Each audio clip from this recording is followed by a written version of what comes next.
Bonjour et bienvenue dans ce 14e numéro d'RPM. Au sommaire, une visite au Skoda Racing Team lors du trophée Andros à Isola 2000, la nouvelle Twingo qui inaugure chez Renault une année 2012 particulièrement intense en nouveautés, et un roulage en compagnie de Manu Guigou au volant d'une Mégane RS Trophy sur le circuit de glace de l'Alpe d'Huez.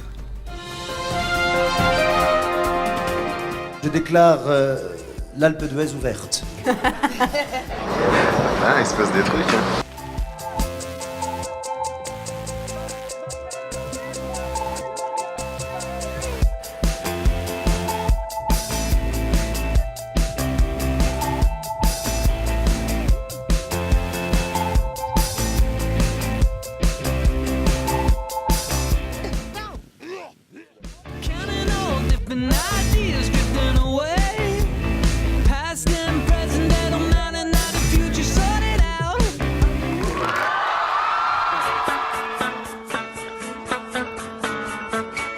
On est donc sur le circuit de l'Alpe d'Huez avec une Mégane RS Trophy, 265 chevaux.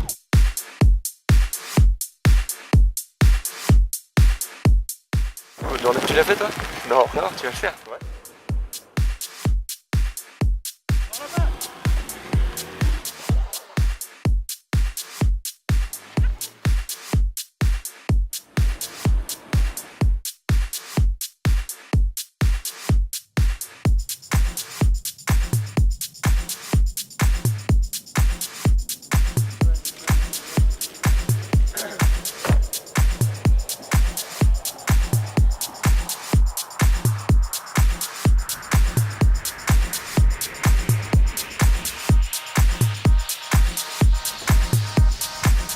On m'avait pas dit qu'il y avait de la neige.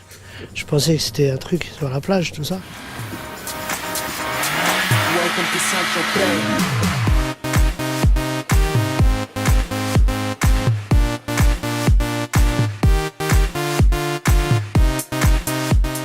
T'inspires quoi? Rien du tout, je m'en fous. J'espère qu'il rentre pas à Paris.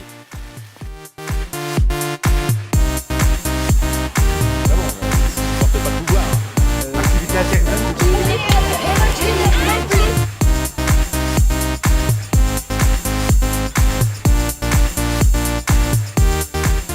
On n'est pas content et on va tout casser.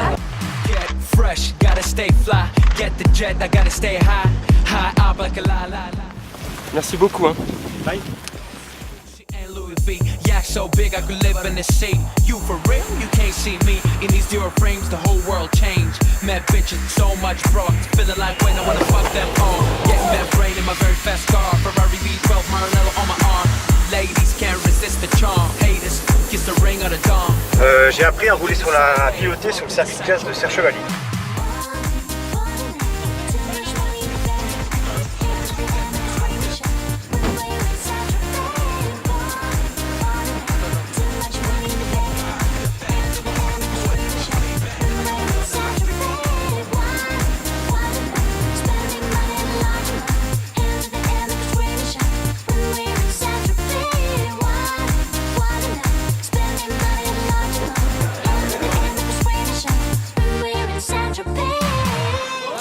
Attention, regardez-moi. Welcome to Central Bay.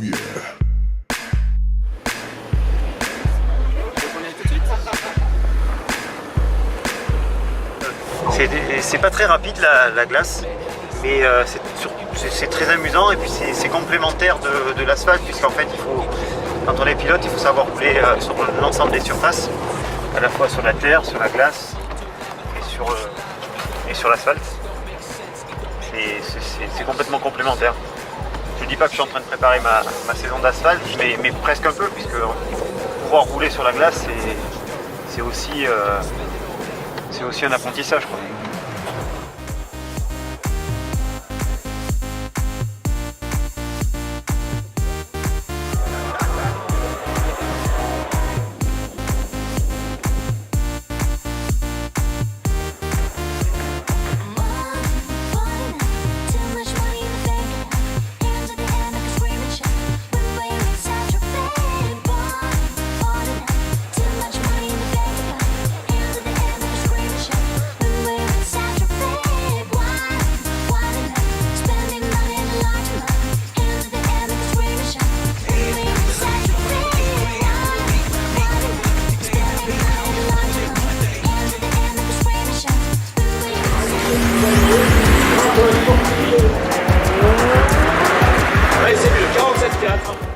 Le passage du Trophée Andros dans les Alpes-Maritimes représente toujours un événement pour le Skoda Racing Team, comme nous le confirme Luc Chausson, directeur de Skoda France. Sous le Trophée Andros, nous sommes représentés aujourd'hui avec déjà un constructeur de voitures qui s'appelle Oreca, qui est quand même très connu et très reconnu pour ses performances. Et puis en même temps, nous avons eu la chance de signer des contrats avec 4 pilotes, tous anciens pilotes de Formule 1. Donc bien sûr Jacques Villeneuve, champion du monde, mais également Olivier Panis. Et puis on a Paul Belmondo et Franck Lagorce, qui nous accompagne sur le Trophée Andros depuis maintenant l'année dernière pour Jacques et jusqu'à 4 ans pour le plus ancien qui était Paul Belmondo. Poignée de main, photos, souvenirs et dédicaces ponctuent ainsi chaque apparition des pilotes Skoda.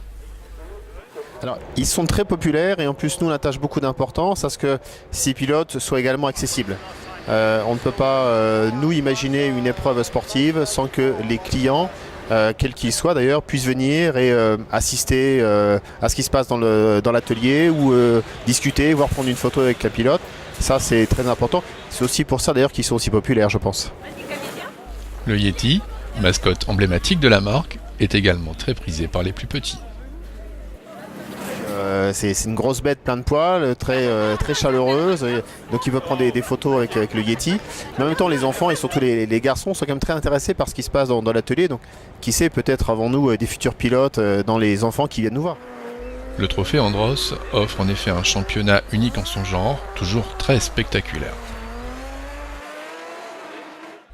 Par ailleurs, les épreuves de ces 6 et 7 janvier 2012 furent marquées par la présence d'une invitée exceptionnelle. Alors donc on a Miss France 2011, Laurie Tillman, qui effectivement roule sur la voiture électrique pour la première fois.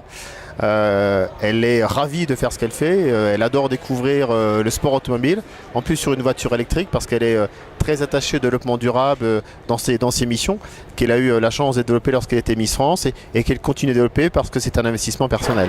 C'est une vraie passionnée automobile, elle est en train de se piquer au jeu, donc je pense qu'elle va revenir assez rapidement rouler avec nous.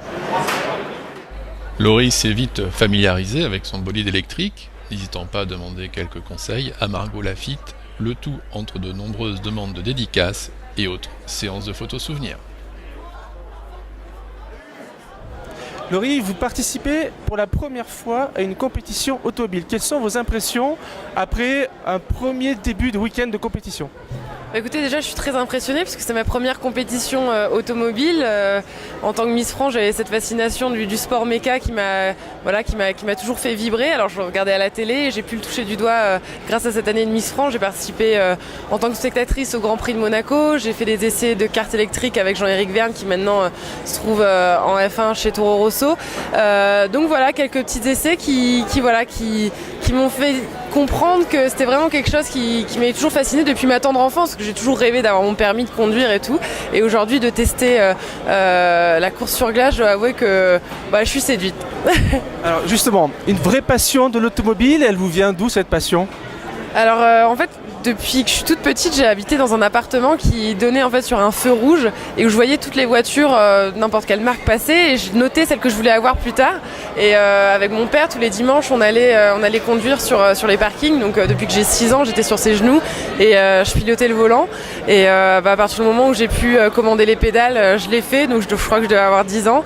Et après, dès que j'ai pu passer mon permis, c'était parti. J'ai jamais eu de voiture de l'au-delà encore parce que j'ai pas encore les moyens de me le payer. Mais dès que j'en aurai la possibilité, je le ferai. Mais de conduire des voitures telles que la Skoda électrique que je conduis tout le week-end, c'est déjà énorme. Aujourd'hui, l'Andros, est-ce que pour vous c'est le début d'une vocation, d'une carrière ? Est-ce que vous espérez aller plus loin dans la compétition automobile ? Je l'espère vivement. Plus les courses passent et plus ma performance augmente, je gagne des secondes à chaque tour et ça donne aussi l'envie de poursuivre, de continuer de s'améliorer de jour en jour et ce que j'ai su faire durant ces 2 derniers jours. Aujourd'hui j'espère encore exploser mon compteur parce que j'exploserai rien d'autre de plus, mais d'aller le plus loin avec Skoda et ce sera génial. On va vous souhaiter un super week-end, pourquoi pas une carrière dans le sport automobile. Merci beaucoup. Merci.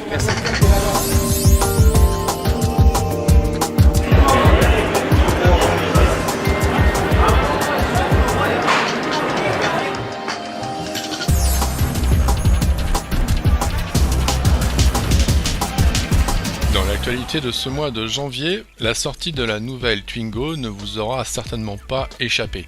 Et qui mieux d'ailleurs que quelqu'un de chez Renault pour nous en parler. Alors, Twingo est un best-seller en France, 33% des ventes du segment des petites citadines, donc c'est de très loin le leader sur le marché. Et Twingo est 3e de son segment en Europe. Tout le monde se souvient de la sortie de la première génération Twingo en 93, celle avec laquelle il fallait inventer la vie. Ensuite, on a eu la deuxième génération de Twingo qui est arrivée en juin 2007. Et puis 4 ans après, une évolution design très importante. Alors, on a également des évolutions de motorisation, notamment en termes de grammage. Donc 90 grammes sur les motorisations diesel 75 et 85 chevaux. Et puis des évolutions également sur le petit moteur essence, le 1 litre de lève 75 chevaux, qui passe à 105 grammes d'émissions de CO2. Donc on est vraiment leader en émissions de CO2 sur le segment, notamment sur le diesel. Cœur de cible, c'est un peu le même que ce qu'on avait sur la deuxième génération, c'est-à-dire des femmes dans leur quarantaine, des femmes émancipées, et puis des hommes un peu plus jeunes, plutôt dans la trentaine, qui sont à la recherche d'un véhicule dynamique et sportif. Alors on a peu d'évolution en termes de prix sur la nouvelle génération de Twingo. On a toujours une version Access qui est positionnée donc à un prix attractif, 7 990 €. Et puis les versions cœur de gamme qui sont positionnées respectivement à 12 900 €, le même prix, que l'on soit à la recherche d'un véhicule un peu plus masculin, plus sportif, ou bien un véhicule un peu plus cosy, plus féminin. On retrouve la patte de Laurens van den Acker sur le design de cette nouvelle Twingo, qui s'inspire très largement de la nouvelle identité de marque à l'avant. Donc un logo surdimensionné, très vertical, orné d'un bandeau noir. Ça vous rappelle certainement ce qu'on avait vu sur le concept car Désir. Et c'est ce que l'on verra également sur les futurs véhicules de la gamme. Ce qui la caractérise, donc des sièges arrière indépendants et coulissants, et puis un rayon au genou à l'arrière de 230 mm, qui est c'est ce qu'on fait de mieux sur le segment. Alors moi, ce que j'aime particulièrement, c'est ce petit clin d'œil que l'on retrouve à la première Twingo, donc une petite bouille sympathique, très attachante et qui se remarque de loin. Moi, c'est ce qui me plaît particulièrement sur cette voiture. J'aime beaucoup le travail qui a été fait à l'intérieur également. On a un nouveau grain sur la planche de bord qui est gage de davantage de qualité perçue. Et puis, on a mis beaucoup de couleurs à l'intérieur, des aérateurs latéraux qui peuvent être peints dans différentes couleurs, des nouvelles selleries. Bref, une voiture super sympa.